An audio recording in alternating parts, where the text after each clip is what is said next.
Hi hello അസ്സലാമു അലൈക്കും വറഹ്മത്തുള്ളാഹി വബറകാതുഹു. എല്ലാവർക്കും സുഖമാണ് കേൾക്കും. ഇന്ന് ഞാൻ വന്നിട്ടുള്ളത് നിറയെ പൂവും കായൊക്കെ ഉണ്ടായാലും പച്ചക്കറിക്കും ഫ്രൂട്ട്സിനൊക്കെ ഒരു സ്ലറി കണ്ടു ഉണ്ടാക്കാൻ പോണേ. അതിന് വേണ്ടിയിട്ട് മുട്ടത്തോട്, കുറച്ച് കടുക്, ഉള്ളിത്തോലാണ് കേട്ടോ. പച്ചക്കറിയിലെ എല്ലാ വേസ്റ്റും പറ്റും. അപ്പോൾ ഇതൊന്ന് പൊടിച്ചെടുക്കുക. കണ്ടില്ലേ, ഇതേപോലെ പൊടിഞ്ഞിട്ട് കേട്ടോ.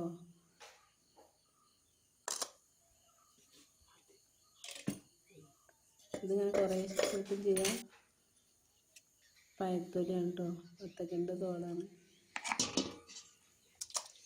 അതൊക്കെ അടിച്ചെടുത്തിട്ട് പഴയ പുളിച്ച കഞ്ഞിവെള്ളത്തിൽ കാട്ടാനും ചേർന്ന് നാരങ്ങൻ്റെ ഉണ്ടോ, നാരങ്ങത്തണ്ട്. ഈ പൊടി സോപ്പ് കുറച്ചിട്ട് കൊടുക്കുക. നന്നാക്കി 5 ദിവസം പൊളിച്ചിട്ടാണ് കേട്ടോ അത് ഒഴിച്ച് കൊടുക്കേണ്ടത്. നന്നായി വെള്ളം ഒഴിച്ചിട്ട് അതിലോട്ട് ചെയ്യണം കേട്ടോ. നന്നായി പച്ചക്കറിൻ്റെ മറ്റ് ഫ്രൂട്ട്സിൻ്റെയും എല്ലാത്തിനും തടക്കൽ ഒഴിച്ച് കൊടുക്കാം കേട്ടോ. ഉള്ളി സവാളിൻ്റെ ആണ് കണ്ടേ. ഇത് പുതിനയിലാണ് കേട്ടോ. പുതിനേൻ്റെ തണ്ട് മുറിച്ച് കുത്തി കിളുത്താണ്. ചെടികൾക്കും എല്ലാത്തിനും ഒഴിച്ച് കൊടുക്കാം കേട്ടോ. കറിവേപ്പിനും. ഇത് ബജിമുളകാണ്.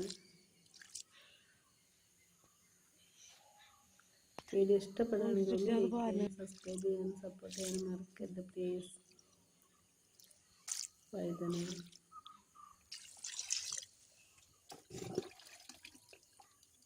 നന്നായി പൂവും കായൊക്കെ ഉണ്ടാവും കേട്ടോ.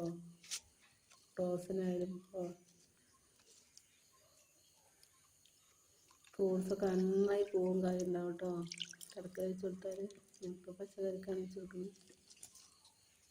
ഉരുളക്കിഴങ്ങാണ്, മധുരക്കിഴങ്ങ കേട്ടോ, സ്വീറ്റ് പൊട്ടറ്റോ, എല്ലാത്തിനും വെച്ച് കൊടുക്കാം. സ്വീറ്റ് പൊട്ടൻ്റെ